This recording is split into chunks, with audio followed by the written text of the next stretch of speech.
Дорогие браты и сестры, падчас сёлетніх рэкалекцый у Адвенце хотел бы пригледзецца да постаці святого Яна Хрысціцеля, як яго опісвае евангеліст Лука. І як гэтая постаць адна з важных асобаў у святым напісанні, таксама і ў часе Адвенту, і падчас літургіі слова ва ўсе гэтыя 3 дні мы з вами будзем чуць, і ўжо сёння пачулі пра тое выказванне Езуса Хрыста, якое давалі яму сучасныя людзі, тыя, хто былі незадаволены ні Янам Хрысціцелем, ні Езусам Хрыстом, або адзін вёў такі аскетычны стыль жыцця, ім не адпавядала, другі наадварот быў бліжэй да людзей і прамаўляў, дакранаўся, зноўку не адпавядае. Таму асоба Яна Хрысціцеля, які меў гэту вельмі канкрэтную місію, да якой мы таксама прыгледзімся, чаму і адкуль ён паходзіў, як гэта таксама ўплывала на яго жыццё, і як асоба Яна Хрысціцеля можа таксама дапамагчы нам, веруючым у 21 стагоддзі, калі нас аддзяляе вельмі шмат часу, як ягоны жыццё, ягоны словы, ягоныя паводзіны могуць таксама дапамагчы нам наблізіцца і сустрэцца збаўцу, да прыйсці якога менавіта рыхтаваў усё сваё свядомае жыццё, дарослае жыццё Ян Хрысціцель. І таму сёння хацеў бы прыгледзецца да дзяцінства Яна Хрысціцеля, вельмі падрабязна пра гэты перыяд ягонага жыцця распавядае менавіта евангеліст Лука у 1 раздзеле. І першая справа – гэта прадказанне нараджэння Яна Хрысціцеля. Бацькі Яна – гэта Захарыя і Альжбета. Захарыя паходзіў з роду Абія, гэта святарскага роду, як таксама і Альжбета. Яна была з дачок Аарона, таксама паходзіла са святарскага роду. Адзін і другі маюць вельмі добрае паходжанне, і зразумела, што б хацелася бы, каб, напэўна, і бацькам у будучыні, каб і паколькі гэта род, бо святарства ў Ізраілі перадавалася з пакалення ў пакаленне, таксама і гэты момант святарскага жыцця крыху ён адрозніваецца ад разумення нашага у хрысціянстве, каб таксама гэта чакала і іх дзяцей.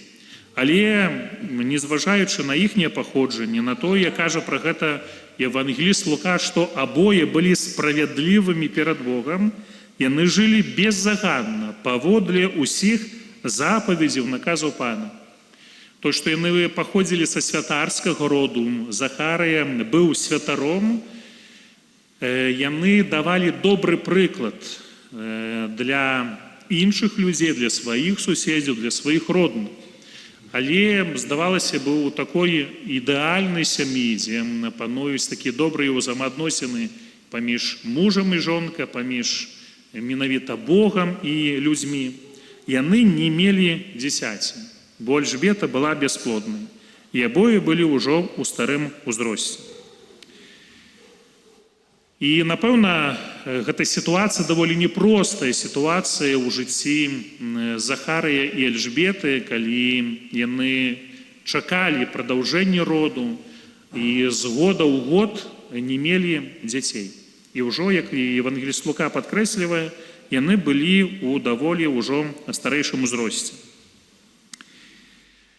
Захарыя, як святар, ён меў абавязак, функцыю таго, каб паводле сваёй чаргі выканаць святарскае служэнне перад Богам і прынесці ахвяру каджэння. Гэта ахвяра каджэння, яна прыпадала паводле чаргі толькі раз у жыцці.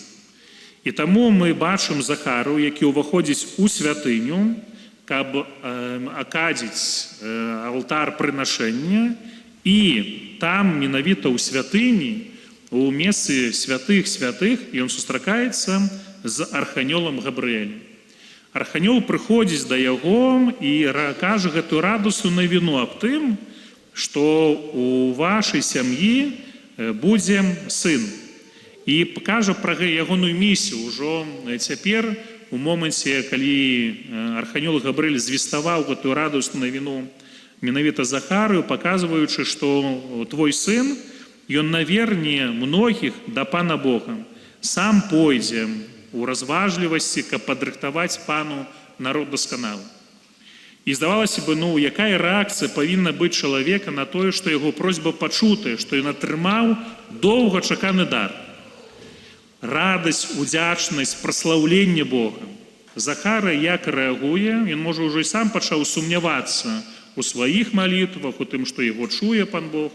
І таму ягоным адказам было тое, што мы ўжо старыя з Альжбетай. Як гэта, у нас это ўвогуле не можа адбыцца. Веруючы чалавек, святар, які сумняваецца ў Божай моцы, хаця паходжанне і таксама ягонае жыццё, яно паказвала, наколькі Бог важны і галоўны знаходзіўся ў жыцці іх сям'і, Захарыя і Альжбеты. Таму ў выніку сваіх сумненняў Захарыя маўчыць. І маўчыць да моманту нараджэння свайго сына. Бог ведае тое, як я жыву. Ён ведае мае паводзіны, мае словы, мае ўчынкі. І так як евангеліст Лука вельмі добра і трапна апісвае тое, кім былі Захарыя і Альжбета, таксама Бог ведае маю штодзённасць. Тое, як я жыву, тое, я паступаю у адносінах да Бога, у адносінах да маіх родных і блізкіх. І як бы цікава Пан Бог бы нас апісаў бы, маю штодзённасць, там, дзе я жыву, маё гэтае асяроддзе, маё функцыянаванне ў адносінах і да Бога, і да маіх бліжніх. І, напэўна, адной з гэтых рысаў, якая ёсць у нас, у веруючых людзей, гэта момант малітвы.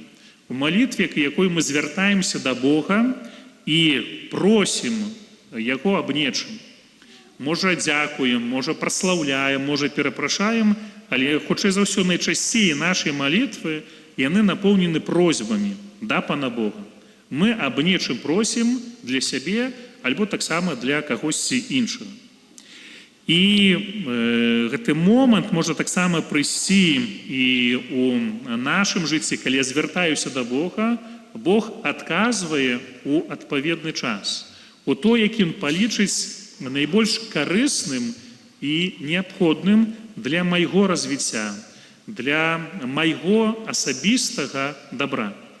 І таму, канешне, адны малітвы мы атрымліваем вельмі хуткі адказ, як нам здаецца, і бачым Божае дзеянне, а можа таксама мы молімся на ўзор Захарыя і Альжбеты і ўжо потым сумняваемся, зняверваемся ў тое, як мы молімся і аб чым мы можам прасіць усемагутнага Бога, калі не адразу ці праз пэўны нейкі кароткі час не чуем адказу на нашыя малітвы. Можа быць, таксама у мне гэты бунт, незадаволенасць, сумненне, ці калі Бог ужо можа адказаў, а я не заўважыў, ці дае ў адпаведным часе, а я магу не прыняць гэты вялікі дар, як адказ Бога на мае просьбы, на мае малітвы. І так як вы, людзі дарослыя, бацькі, бабулі і дзядулі, вы ведаеце, калі ваше дзіця аб нечым просіць, ці даць гэта цяпер, ці можа паўстрымацца з гэтым падарункам ці дарам праз паўгады, можа, няхай пачакае, бо неадпаведныя абставіны, ці можа яшчэ не падрыхтаваны чалавек, каб мог карыстацца гэтым дарам, і можа паўстрымаюся, дам за пэўны нейкі час, бо гэта вынікае з майго жыццёвага досведу, калі я ведаю, што даць, калі дапамагчы. І таму мы самі вучымся у адносінах з Богам, праз маю веру, гэтай цярпелівасці. Цярпелівасці ў адказах Божых і таксама ў адказах нашых. І кожны адвент, ён нам прыпамінае менавіта аб гэтым, як народ ізраільскі не 10 гадоў, не 1 стагоддзе, некалькі тысячагоддзяў чакалі на прыйсце Месіі. І Бог адказаў на малітвы свайго народу. Ізраільцяне былі 400 гадоў у няволі егіпецкай, калі Бог даў ім Маісея. І гэтыя прыклады з жыцця выбранага народу, напэўна, яны не проста, калі б хацелася б адразу спаўнення маёй просьбы, задаволенне маёй патрэбы, і калі я бачу, што гэта не атрымліваю, то, канешне, паяўляюцца розныя ува мне пачуцці, і мае адносіны з Богом, яны могуць таксама падлягаць розным выпрабаванням.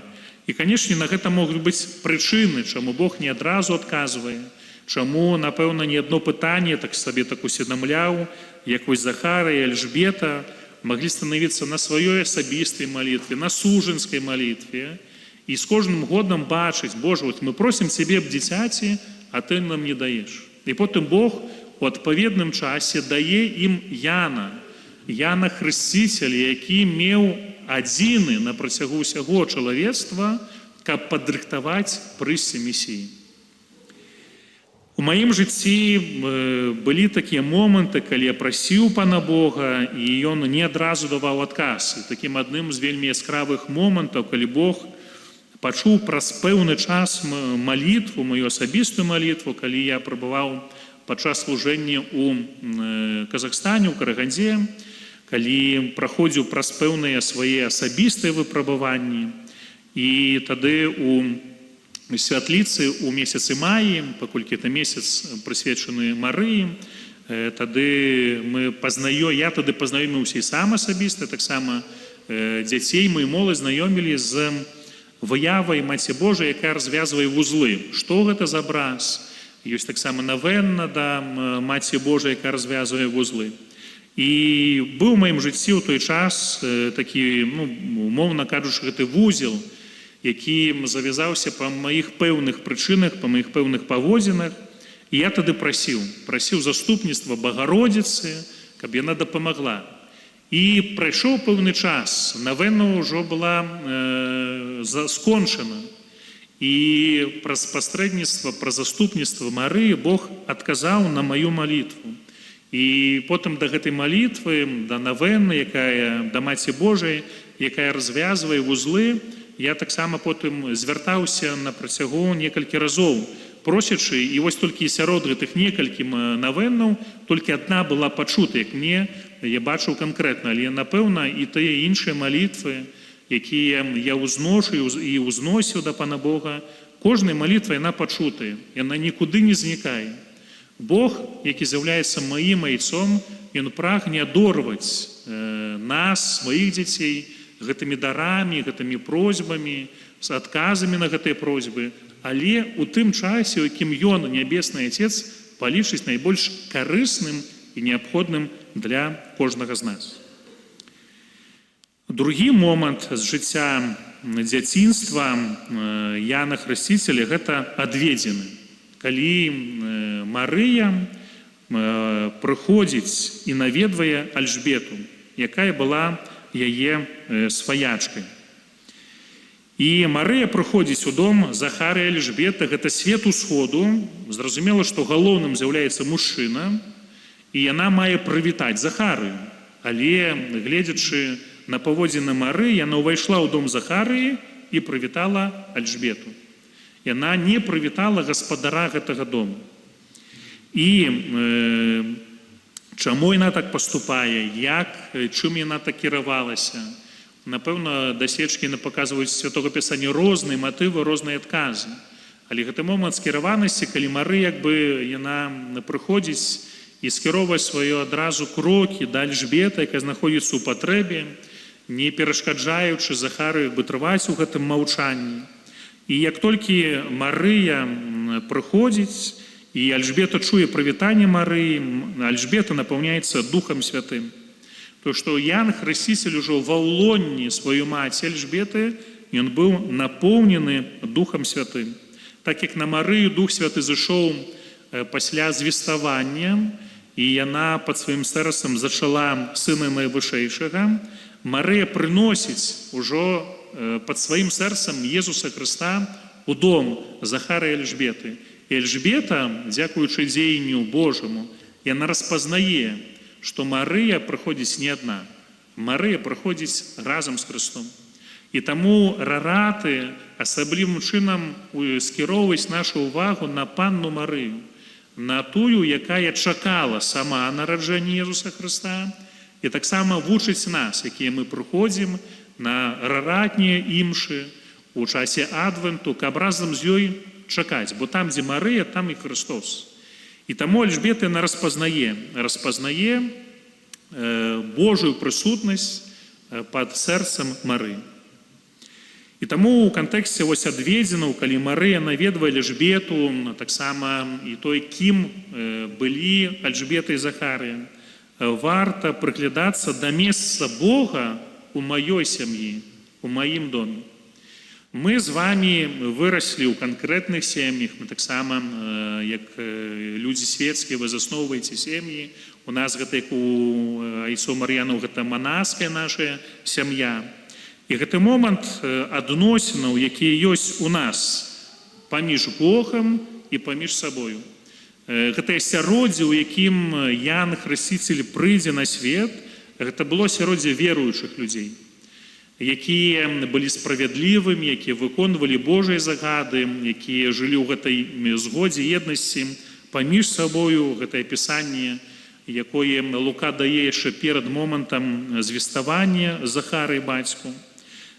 Таму гэтае асяроддзе, у якім будзе ўзрастаць Ян Хрысціцель. Якая мая сітуацыя на дадзены момант у маім дарослым жыцці, у маёй сям'і? Які я, як дарослы чалавек, даю прыклад для маладога пакалення? Якая атмасфера, якую я мог бы апісаць, ці запытацца тых, хто побач са мной жыве, у маіх суседзяў, у маіх родных і знаёмых, якія бачуць і назіраюць за маёй сям'ёй, ці таксама за гэтымі адносінамі, якія пануюць паміж святарамі у вашай парафіі. Гэта момант асабістага прыкладу будавання адносінаў з Богам і паміж сабой. Зразумела, што ў кожнага з нас рознае паходжанне і рознае гэты ўзровень узрастання ў людскасці, у веры, у падыходзе да працы. Мы з'яўляемся прадстаўнікамі розных пакаленняў, тут прысутныя сярод нас. І, напэўна, гэтая розніца, якія ў нас ёсць, яны будуць уплываць на маё жыццё, на цяперашняе і таксама на маё будучыню. І вось як ўжо 4 гады непасрэдна знаходжуся у служынскім руху ЭНТ, які таксама ёсць і ў вашай парафіі. Маё адно з такіх вельмі моцных назіранняў, потым таксама дзесьці аналізуючы і успамінаючы сваю сям'ю, у якіх я ўзрастаў умовах, то, што я бачу, што дзеці адлюстроўваюць адносіны, якія існуюць паміж бацькамі. І тыя адносіны пазітыўныя, але, на жаль, таксама і негатыўныя. Гэты прыклад, які даюць бацькі, ён адразу бачны ў тым, як вядуць сябе дзеці. І гэты рух, служынскі рух ЭНТ, ён вучыць мяне, што змены іншых распачынаюцца ад таго, што я змяняю сам сябе, што я клапачуся пра адносіны з Богам, пра адносіны з другім чалавекам, распачынаючы ад сябе, а не змяняючы другога чалавека. Я вырас у асяроддзі, я вырас у Лідзе, і з боку таты гэта былі веруючыя пакаленні, і з боку ўжо матулі, маці была хрышчаная, але як такой практыкі веры у яе не было. І вось дзякуючы таму, што яна пазнаёмілася з татам, і потым адбыўся сакрамент шлюбу, таксама і маці, яна вярнулася да касцёла, так умоўна кажучы, калі яна не практыкавала, і я ўжо ўзрастаў у гэтай веры, у асяроддзі веры ўжо ад самага свайго дзяцінства, калі быў ахрышчаны, і таксама ўжо потым, як ад самага свайго маленства, хадзіў у касцёл. Парафія была адным з такіх важных месцаў у маім жыцці, таксама на працягу свайго жыцця, як і дзіця, потым як і юнак. У мяне не было такіх момантаў, што я дзесь там адышоў ад Бога, ці хадзіў на катэхезу, ці хадзіў да першай камуніі, і потым дзесь прапаў з жыцця парафіяльнага і паявіўся толькі напэўна, нейкіх важных, ці там адзін раз, два разы ў год. Гэта момант, дзе я бачыў, што парафія і ўзрастанню веры, оно займала адно з важных цэнтральных месцаў таксама у маім жыцці. Таксама адыход бацькоў, смерць таты, матулі, яны таксама пакінулі гэты след на той мой узрост, у якім я прабываў, але таксама бачу, што пэўныя элементы, якія ёсць цяпер у маім дарослым жыцці, яны з'яўляюцца наступствамі той жыццёвай сітуацыі, у якой я апынуўся. Па той прычыне, што згубіў бацькоў у даволі такім раннім узросце таты, ну і потым ужо крыху пазней, калі было 22 гады, калі памерла мая матуля. Гэта прыклад, невялікая толькі частка майго асяроддзя, якое паўплывала на мяне, на тое, кім я з'яўляюся цяпер. Варта прыглядацца, і Мары, якая наведвае Эльжбету, яна вучыць цаніць месца Бога ў маёй сям'і і момант будавання, ўзрастання ў адносінах, якія маю я да Бога і таксама да тых, хто побач са мной, да маіх бліжніх. Евангеліст Лука апісвае нараджэнне Яна Хрысціцеля. Гэта трэцяя справа. Альжбета нараджае Яна Хрысціцеля. Захарыя, бацька, цэлых 9 месяцаў маўчаў. Нам бывае часам гадзіну ці там поўдні часамі памаўчаць крыху цяжкавата. Мужчына Захарыя 9 месяцаў прабываў у маўчанні. Гэта такія своеасаблівыя рэкалекцыі. Не 3 дні, як, напрыклад, доўжацца ў нас у парафіях. 9 месяцаў чалавек прабываў у маўчанні, рыхтуючы, асэнсоўваючы, думаючы, усведамляючы над тым, што Бог учыніў у ягоным жыцці. І таму, калі прыходзіць гэты момант пасля нараджэння, каб даць імя, на 8-й дзень згодна з законам Божым, менавіта маці кажа, што вось будзе названы Янам, і потым таксама у бацькі запыталіся, і ён піша таблічку, на таблічцы імя Ян будзе імя яго. І ў гэты момант адкрываюцца вусны Захарыі, і ён загаварыў, праслаўляючы Бога. Захарыя, як кажа потым менавіта евангеліст Лука, напоўненым Духам Святым, ён прарочыць. І калі ось паглядзець гэту песню Захарыі, як там знаходзіцца вельмі шмат фрагментаў са святога пісання, гэта вельмі прыгожае праслаўленне Бога, калі Захарыя распачынае «Благаслаўлёны пан Бог Ізраіля». Яму было за што праслаўляць, благаслаўляць Бога за дар сына, за тое, што ягоная просьба, малітва была пачута. Яна, гэтая песня, яна вельмі прыгожа, можна і браць асобна на рэкалекцыі не толькі на 3 дні. Я хацеў бы засяродзіцца толькі на адным з гэтых момантаў, пра якія кажа Захарыя ў адносінах да свайго сына і пра ягонае пакліканне. А ты, дзіцятка, прарокам найвышэйшага будзеш названа, бо пойдзеш прад абліччам Пана падрыхтаваць шляхі яму. Захарыя кажа, што ягоны сын будзе прарокам. Ён святар, ён чытаў шмат святога пісання і ведаў, хто такі прарок. І таму кажа не проста пустое слово, звяртаючыся і кажучы, як кажа пра гэта евангеліст Лука, Захарыя сам напоўніўся Духам Святым і прарочыў. У Бібліі прарок кажа Божую праўду пра цяперашні час, пра будучыню. Прарок аб'яўляе Божую волю адносна канкрэтнага чалавека, народа, можа таксама аб'явіць з Божую волю для жыхароў дадзенага горада. І Ян Хрысціцель, ён будзе з'яўляцца апошнім прарокам Старога Запавету, бо Езус Хрыстос, ён будзе ўжо прарокам з вялікай літары. І Христос, ён споўніць у сваім жыцці гэтай шматлікія абяцанні, пра якія казалі прарокі ў Старым Запавеце, якія непасрэдна адносіліся да Сына Божага. І таму пакліканне Яна Хрысціцеля Бог аб'яўляе, кім будзе Ян. Адкрывае гэта бацьку, і бацька раскрывае гэта іншым. Паказваючы пакліканне Яна, ён будучы прарокам, мае падрыхтаваць народ да прыйсця надыходзячага месіі. І можна ж уявіць, гэта адбываецца, калі Яну толькі 8 дзён. Калі ўжо Ян крыху падрастаў, калі, можа, Ян пытаўся, ці таксама Захарыя тлумачыў, што ён казаў за гэтымі словамі, што схавана, пад уздзеяннем Духа Святога. Гэтыя размовы, як бы таксама так сабе уяўляў, калі асобна Захарыя з Янам размаўлялі наконт гэтых словаў, якія прамовіў менавіта тата у адносінах да свайго сына. Якім пакліканнем, Божым пакліканнем мяне дарыў Пан Бог? Як я яго рэалізую? Як да гэтага паклікання адносяцца мае бацькі? Як я сам адношуся да гэтага Божага паклікання, якім надзяляе кожнага з нас Пан Бог?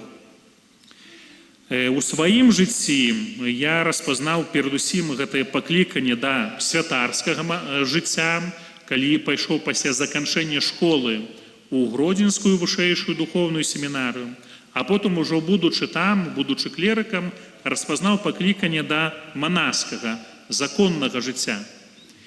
І гэта ўсё адбывалася дзякуючы дзеянню Божаму, дзе так я бачыў канкрэтныя знакі, канкрэтныя праяўленні, адказ на мае малітвы, якія таксама не былі адразу адказы пасля таго, як я маліўся на наступны дзень. Гэта быў пэўны працэс, у якім я ўзрастаў, і таксама ўзрасталі тыя, з кім я жыў.